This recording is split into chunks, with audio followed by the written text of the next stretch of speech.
Breaking news tonight on a massive manhunt in Georgia. 4 men, all convicts facing charges ranging from murder to drug trafficking, made a brazen escape from a jail in Bibb County, Georgia last week. They've just arrested the getaway car driver. They were in a blue Dodge Charger 80 miles from where they escaped. And now there's 4 extremely dangerous men on the loose, and a search is now entering its second week. All with very big head start from authorities. We keep seeing these stories of prisoners escaping and it being hours or days until we catch up with them.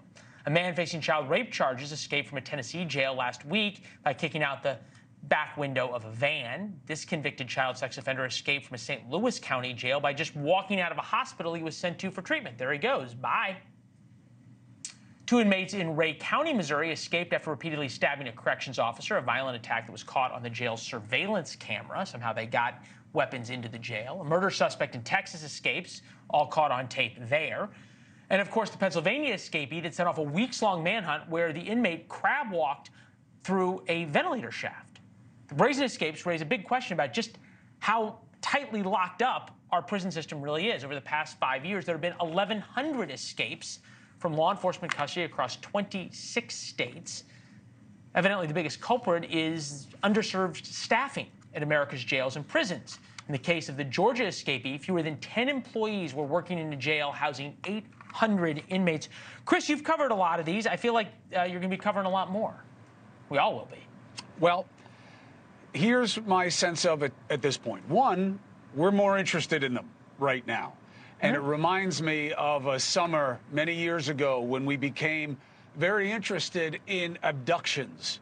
And we were covering abductions and another little girl and another little boy. And I then went to the agency that tracks missing persons, and it turned out that there had been no increase in the trend. So do we know that there is an increase in the trend?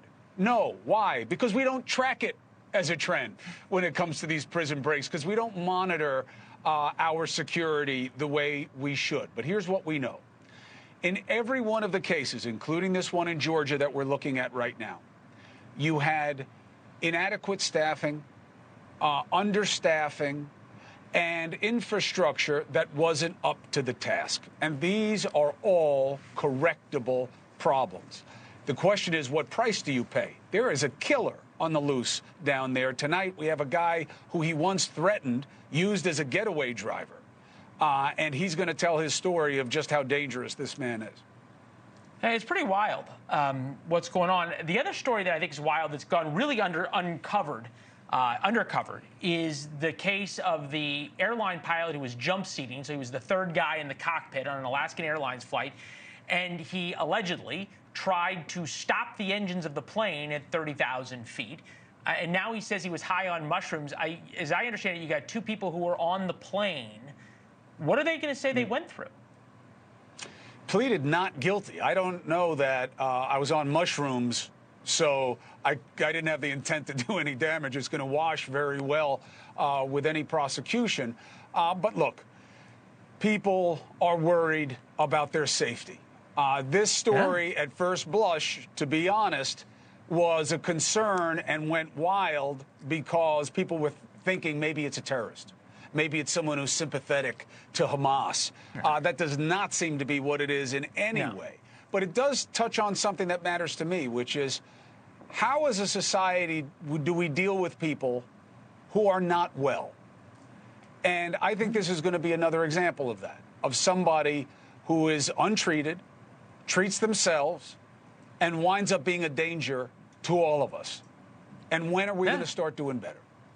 Well, red flag. We do a lot of talk about red flag laws for guns. Hard to imagine there's not red flag laws for pilots. So it'd be an interesting interview. Thanks, Chris. We'll see you soon. Thanks for watching. Go to newsnationnow.com to find NewsNation on your television provider.